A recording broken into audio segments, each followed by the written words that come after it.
कागल तालुक्यातील बेलवले खुर्द येथील ग्रामपंचायत सरपंचपदी मंडली गटाच्या अनिता मारुती पाटील यांची बिनविरोध निवड करण्यात आली आहे। निवड सभेच्या अध्यक्षस्थानी ग्रामसेविका राजश्री सूर्यवंशी या होत्या। निर्णय निवडणूक अधिकारी म्हणून केनवडे सर्कल प्रदीप कोरवी यांनी काम पाहिलं।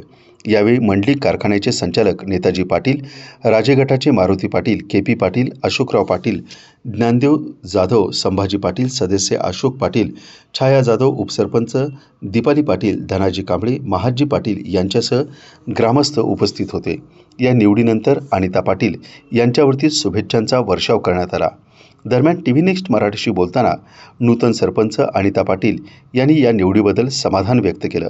तसेच गावातील विविध विकास कामं करण्यासाठी मी प्रयत्नशील राहीन। मी सातत्यानं गावच्या विकासासाठी प्रयत्न करेन। तसेच गावचं नाव जागतिक पातळीवरती तसेच जिल्हा स्तरावरती उंच करण्यासाठी विकास कामाच्या माध्यमातून मी प्रयत्नशील राहीन असं त्यांनी सांगितलं। गावचा विकास हाच माझा ध्यास आहे। हे गाव एक आदर्शमय आणि विकासमय करण्याचा माझा सातत्याचा प्रयत्न राहील। या कामी माझ्या सहकाऱ्यांचं आणि त्याच पद्धतीनं ग्रामस्थांचं सहकार्य माझ्यासाठी बहुमोलाचं राहील असं देखील त्यांनी यावेळी स्पष्ट केलं। दरम्यान त्यांच्या या निवडीनंतर संपूर्ण गावामध्ये गुलालाची उधळण करीत त्यांच्यावरती शुभेच्छांचा वर्षाव करण्यात आला। नमस्कार, मी अनिता मारुती पाटील, राहणार बेलवळे खुर्द, तालुका कागल, जिल्हा कोल्हापूर। आदरणीय स्वर्गीय आमचे नेते मंडलिक साहेब, गावचा विकास हाच माझा ध्यास।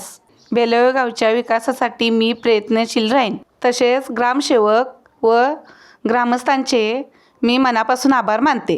ग्रामपंचायतीचे सर्व सदस्य, सरपंच, उपसरपंच तसेच वीरेंद्र भैया ह्या सर्वांचे मी मनापासून आभार मानते।